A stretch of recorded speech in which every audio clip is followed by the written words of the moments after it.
Sometimes life is messy.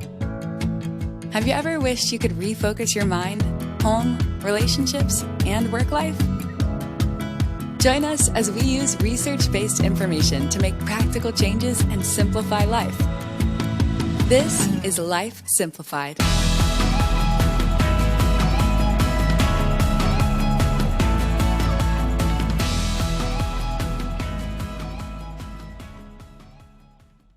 Welcome to Life Simplified. Today we're going to be discussing all things budgeting.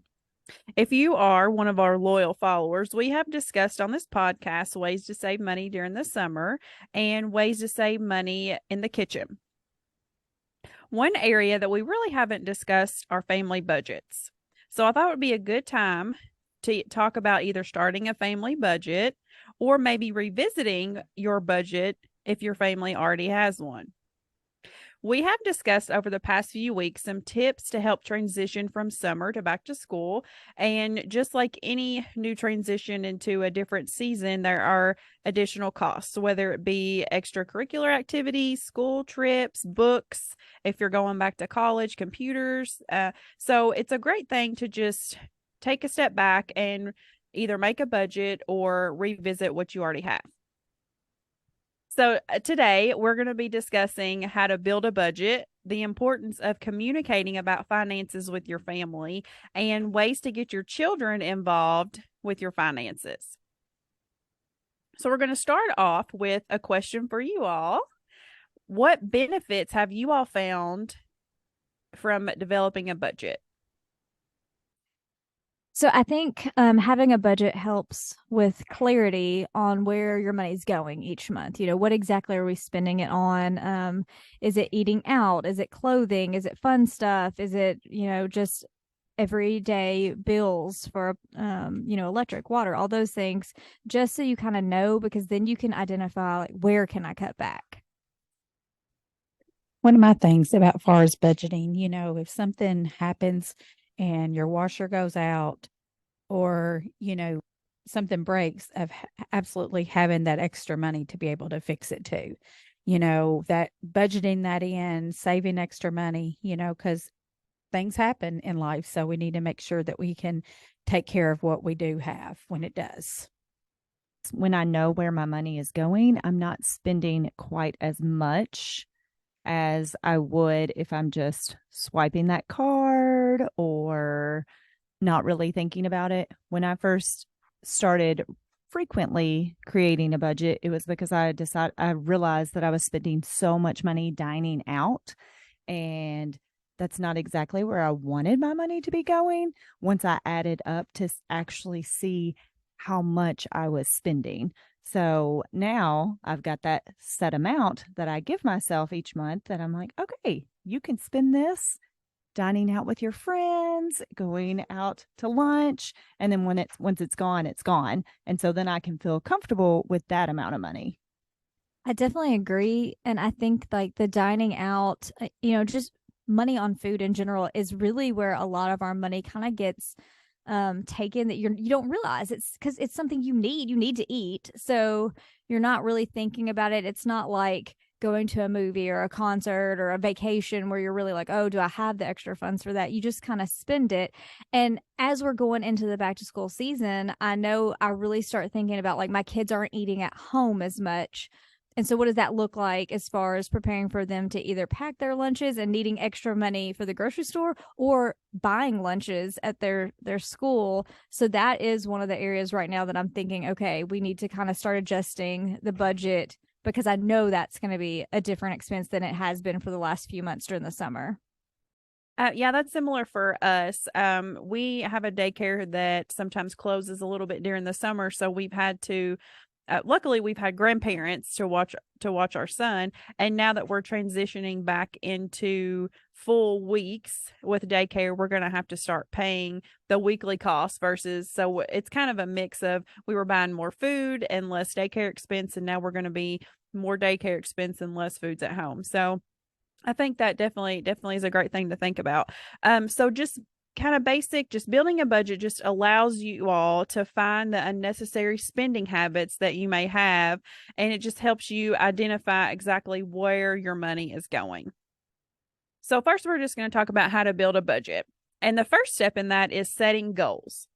So you need to decide what your biggest needs are, whether it's paying off a large bill or saving up for an extracurricular activity, or maybe you have a senior in high school and you have a senior trip coming up, what that large things may be. And also something to think about is building an emergency fund. And Joni mentioned that earlier. If your washer goes out, your dryer goes out, or you need new tires. I had to recently buy new tires for my car, and it seems like those things are going up along with food and prices. So just trying to have that extra money so when things do go wrong, you have that money for it. Previously, we've had some podcasts and we talked about making a SMART goal.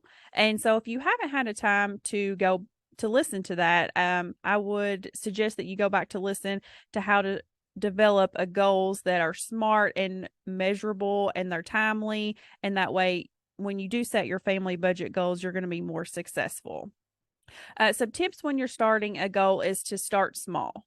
So if you are thinking about saving for a large expense, starting with saving, $50 a month or $25 a month, whatever your budget will allow. And then as you take time to do that, you'll see that your money starts to accumulate and you have a larger amount. So don't feel like you have to save thousands of dollars every month because realistically things are going to happen. So that's just one tip to think of.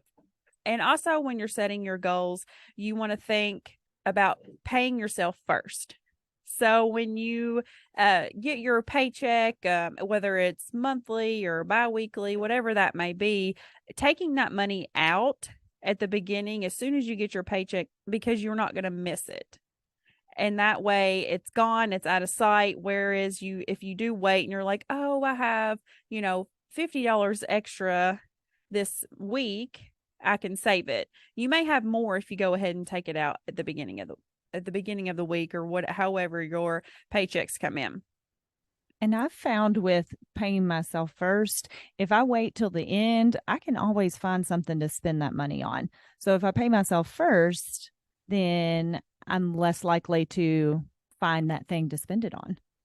I agree. And for me, it's all about a mind game. Once I have that money transferred to my savings account, like it really hurts my feelings to move it back to my checking and use it on something. But if it's in the checking and it never moves to savings, then I'm just like, oh, it's there. It's great. But there's just something about watching that number add up in savings that it hurts my feelings to have to try and take some of it out and feel like I'm going backwards.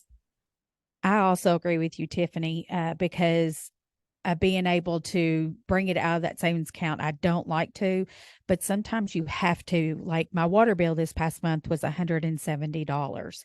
So I had to move just a little because I didn't have that much in my budget for my water bill.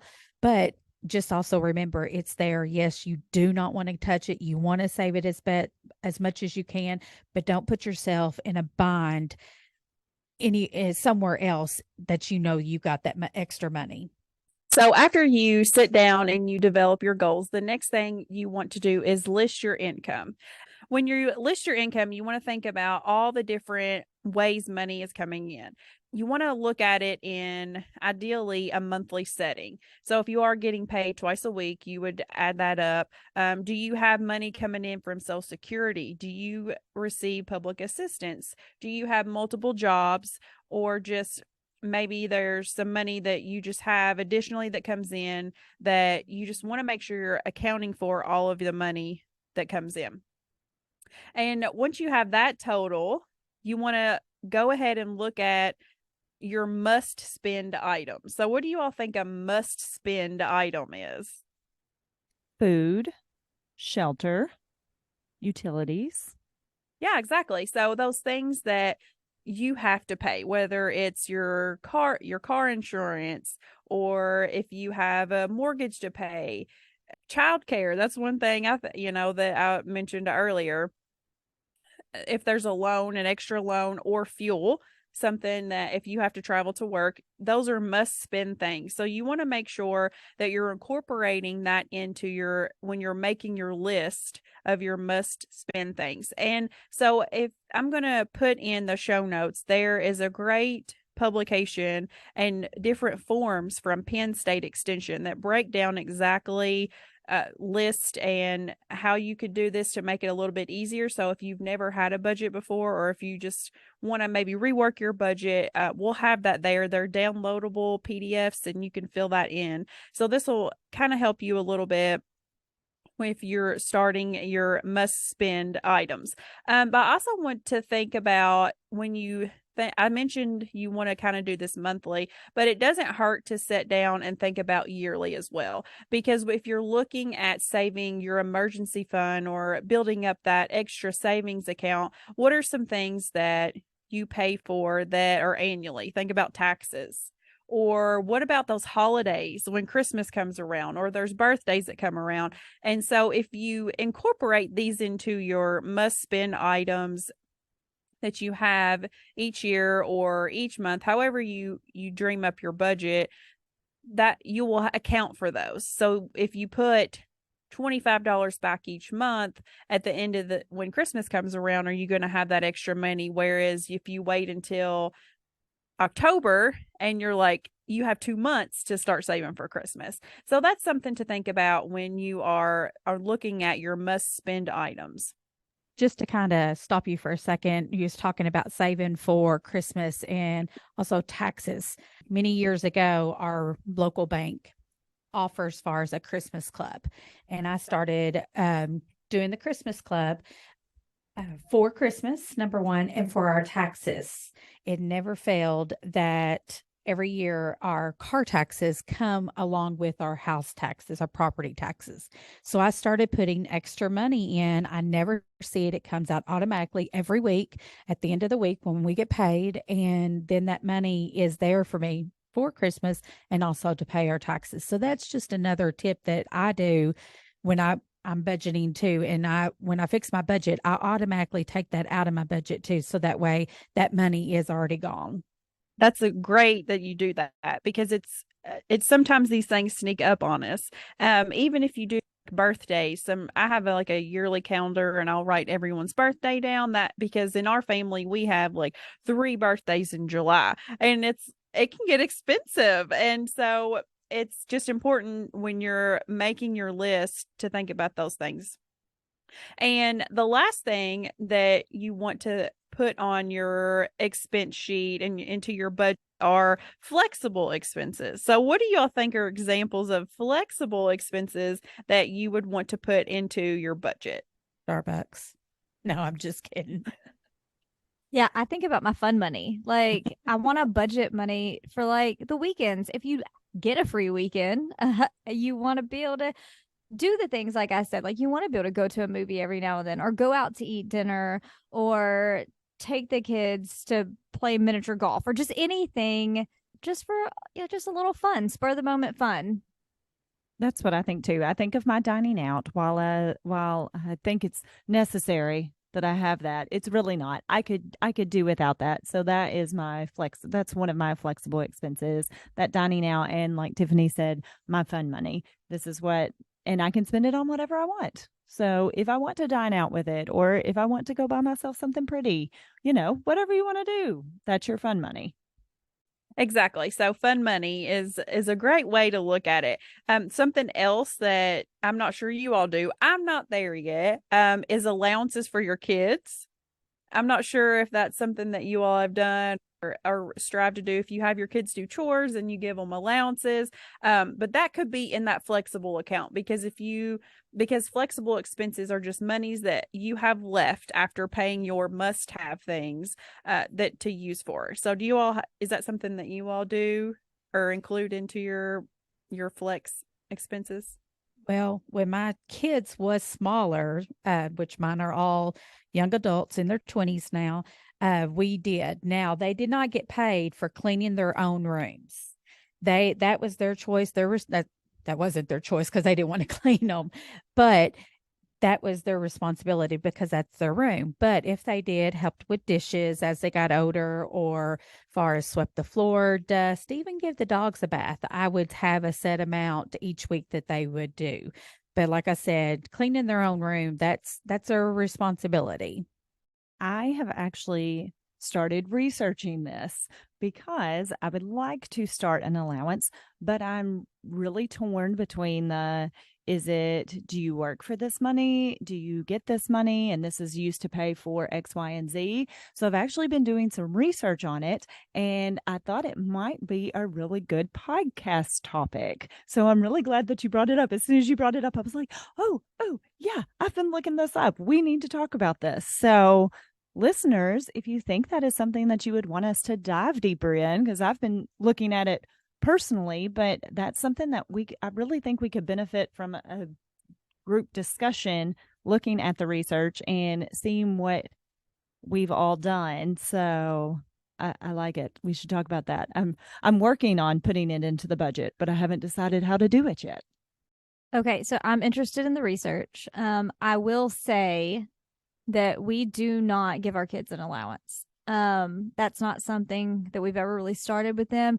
For us, it's more of this is one, your responsibility to help out the family around the house, but also this is how you earn all of the things that we pay for you, all the extracurriculars. And so my kids do play a lot of sports. They're involved in a lot of activities. And so for us, them doing chores around the house is just part of them earning their way and their ability to participate in those activities. And then we budget that into our budget for those activities. So it's a little bit different. But I'm always open to new ways to do things. And I would love to see what the research says and how this is working for other families. So I think that would be intriguing to dig in a little bit deeper.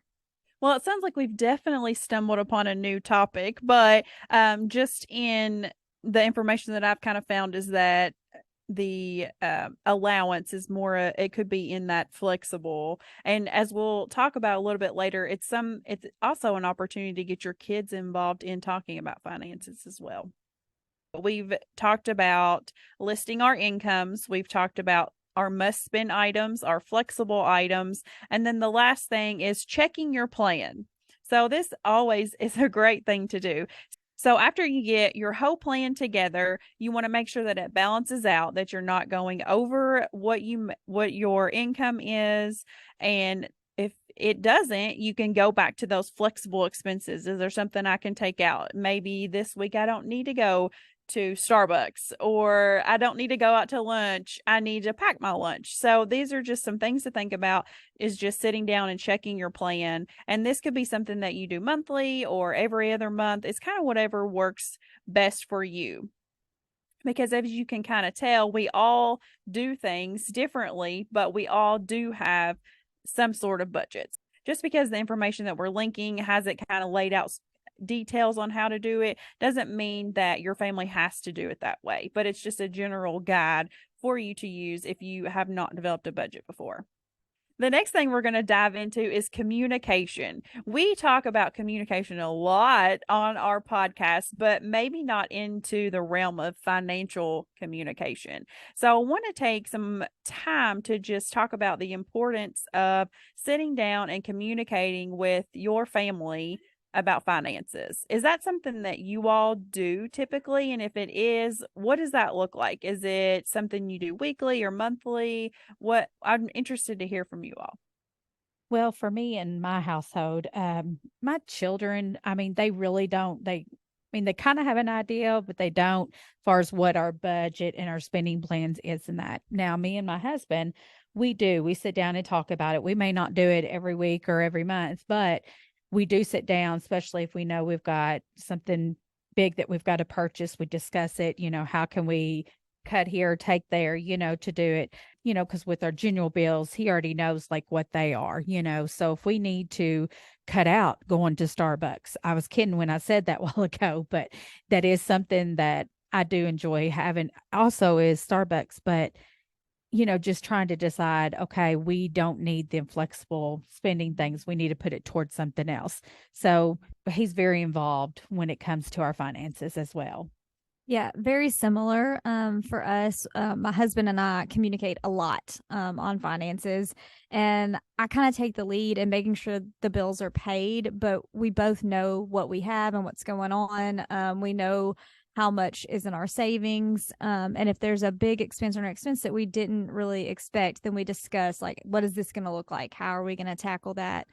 Now, as far as our kids, I don't really loop them in a lot on those type of conversations, but what I do try to do is in just daily living when they're asking for something or wanting something, if it's not something that's within our budget or that I feel like is a good use of our finances, I will try to explain to them like that's a little bit more than what we were planning on spending in that area. This is why we need to cut this out. Remember that special thing we did last week? That was all the money we had for that area for right now. Just to kind of get them thinking like money is not infinite. It's not everywhere. It's not on trees. You know, we heard our parents say that it didn't grow on trees. It would be lovely if it did. But I want them to understand that while they're very blessed and they have nice things and we are able to do a lot of things, we can't do all the things. And it's important to pay attention to what you're spending your money on and just not go wild every day on all the things that you want. My husband and I discuss our budget and talking about our bills and those kinds of things. And as far as the kids go, we don't discuss specifics with her at this age, but we have been talking a lot about, well, this is our budget and this is the money that we use for this. And one thing that we do, and I debated on whether or not to do this, but when we do back to the school shopping, we tell her what her budget is and give her the number. And I went back and forth, like she doesn't need to know how much we spend on back to school shopping. But I found that telling her how much money she had to spend really made her think about her choices. Because when it was never an unlimited amount, but when it was an unlimited amount in her head, well, I want all the things. But when she really had to choose, and I'd say, okay, well, now you've only got X amount of dollars left, then she'd be like, oh, yeah, no, I don't want this one. Put this one back. It has really helped her learning a little bit about the budget process, even if she doesn't know specific numbers.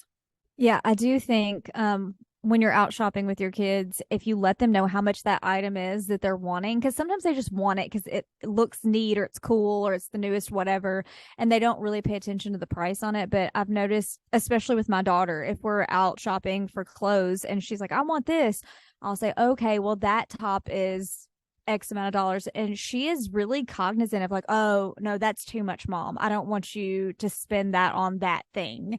Or if we're picking things out, she does want to kind of go through them and only pick her favorite things because she doesn't want me to spend the money on all the things. And sometimes I have to be like, no, it's okay. Like you need that this season. We're going to get that. But I have found like being honest with kids really does make a huge difference. And then another thing I just thought of as far as finances, with my oldest, he got his first job this summer, and so that's been good for us to help him learn what to do with his money because he got a paycheck.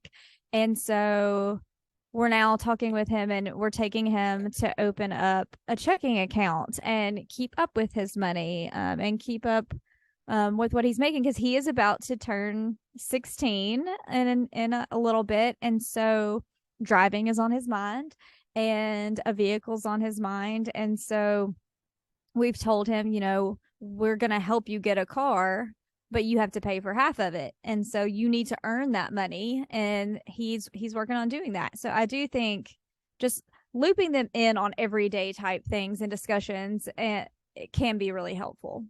I talked about that you can meet weekly, monthly, or annually, and I think there's a time for all these things. We actually try our best to meet weekly, and it's something new we're trying out, and we call it family meetings, and it's just my husband and I right now. When our son gets older, we can always include him, but we go through a list of different things, but one of the things on our list is what expenses do we have this week? Or is there something new? Is there something we need to look at? Or is there a large expense that's coming up? So I think for us, that seems to work. Of course, if there's something that out of the blue that drops in our lap, we'll meet when we need to meet, or monthly, like if we're planning for a vacation, there's always ways to work that in. But just for us, it seems like this weekly communication is really working out.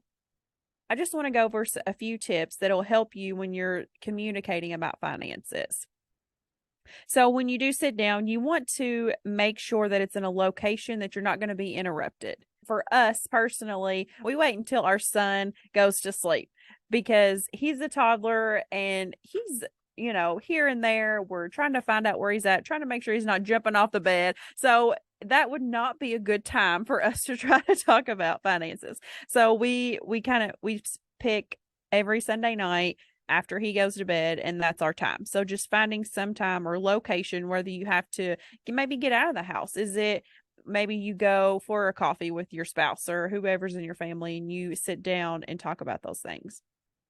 You want to be clear about what items are on the agenda. So like I said, we meet weekly. So then we each have in our mind what we want to address. And you all may do that with your all's meetings. You're not just going to sit down to just talk about any type of finances. You want to be clear with each other what your items are and what exactly you're going to be talking to, and try to stick to it.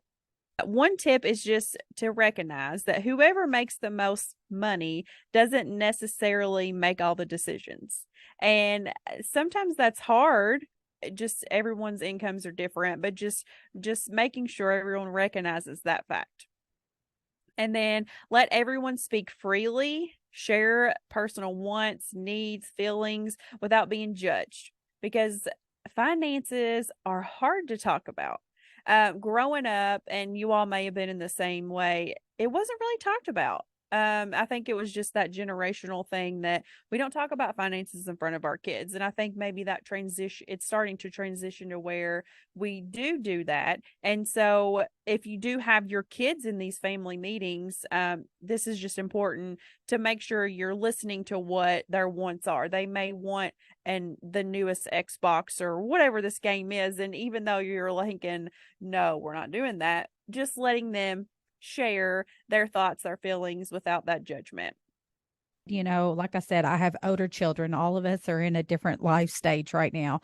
But as my children as they got older and got to be young adults and that, you need to teach them young also far as about these skills, because if you don't, they're not going to know how to do it. They also learn from what we do as well, so always remember that.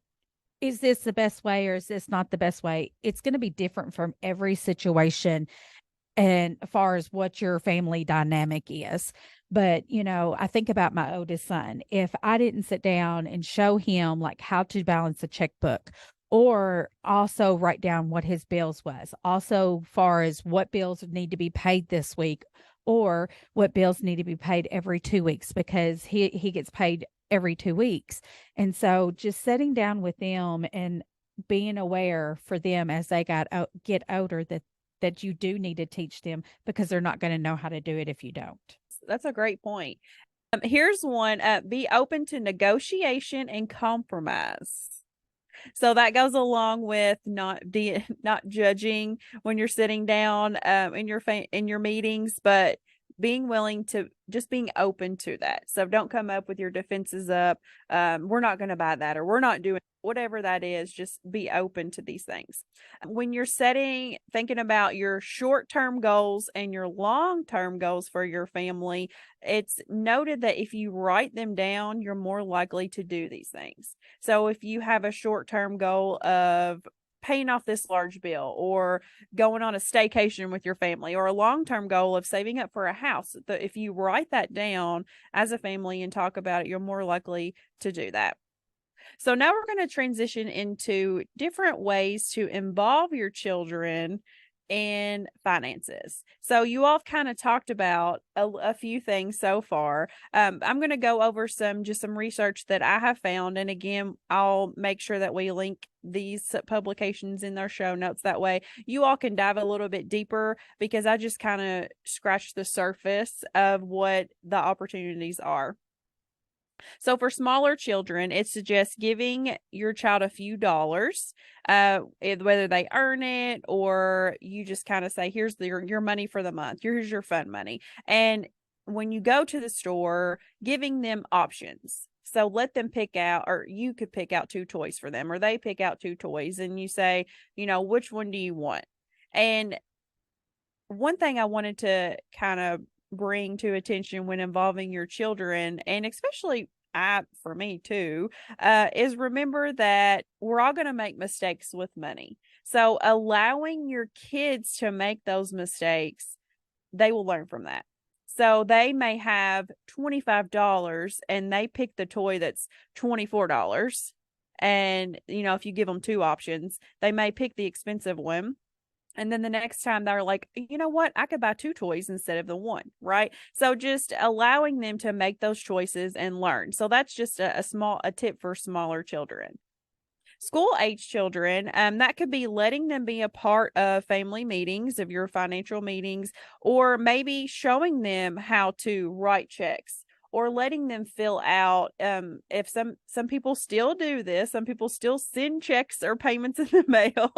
Not a lot of people do, but if you allow them to fill out the envelope, just giving them small tasks, because you're showing them, here's how you mail this, here's how it works. Or even if they learn how to fill out a check, just getting them somehow involved in just the conversations and the task about. And then teenagers, you can have your teenagers set short-term or long-term goals, things that they want to do. And that way they can keep records, if they have their savings account, or if they have an allowance or a job, and also talking about credit with your kids. Because if your kids are going to college or wherever they may be, once they leave home, a lot of times that's when a lot of creditors or credit cards, they start thinking about those. And if you talk to them about these things before they leave home, hopefully they will avoid those large mistakes with that. So I've gone over different ages and different things to do. Did something pop in your all's head that you did, or maybe something that, hey, something I could try? For my youngest birthday, we actually gave her a budget and took her shopping so she could pick out her gifts. And I was very surprised by one of the things that she picked out, and really, really, really wanted to say, yeah, don't get that. I didn't. I was proud of myself for letting her make that choice. Yeah, I struggle with that. I'm that mom that wants to be like, no, child, that is not what you want to do. Let's talk about a better option here. And I'll be real honest, like super candid. Like if it's my money, I'm probably going to say that. Like, no, I don't think so. That's not going to be an option today. But I do think, if they're spending their money, it is important for them to understand that, like, sometimes we spend our money and we go home and we feel real good about our investment. And sometimes we spend our money and we feel real bad about our investment and we have some regrets. And there are some consequences, but that is a good lesson in life, that all of our decisions, all of our choices can have good or bad consequences. So I do applaud being able to do that. And I do think that that's something I'm going to be more cognizant of with my kids. But yeah, like in the sake of full disclosure, I do struggle. I'm very, very type A, very want to control that situation. But I see the value in not doing that. See, I'm the type of mom that would say, okay, honey, I'll get this and you go get something else. I try really hard. And even as they've gotten as young adults, to not cross that boundary, because they all have jobs, they all have their bills. And sometimes they're like, oh, well, I haven't bought you anything in a while. This is my thinking. Okay. So, and then it's like, oh, I'll buy it for you. But I really need to set them boundaries that no, if this is what they want, then they need to buy it instead of me. But sometimes I'm that mom. Like you said, I'll be candid about myself. I just do it. I don't mean to. I get myself in a pickle a lot of times because of that. So I'm not there yet. Our son is still young and he doesn't really know the difference in all these things, but I appreciate you all really sharing with me what you all do. And I've really learned from the research and learned from you all. And I'm hopefully when he gets older, going to be more intentional about teaching him about these things. And then I've also picked some tips up, and I hope that you all have too, about setting goals and making budgets through our episode. And so, as I mentioned earlier, we're going to link all these resources in our show notes. So if you feel like these are topics, or if you have some feedback that you want to share with us, please send us an email at lifesimplifiedpodcast@gmail.com. And thank you all so much for listening. This is Life Simplified. Thanks for listening to Life Simplified. We are family and consumer sciences agents with the University of Kentucky Cooperative Extension Service. Contact us at lifesimplifiedpodcast@gmail.com.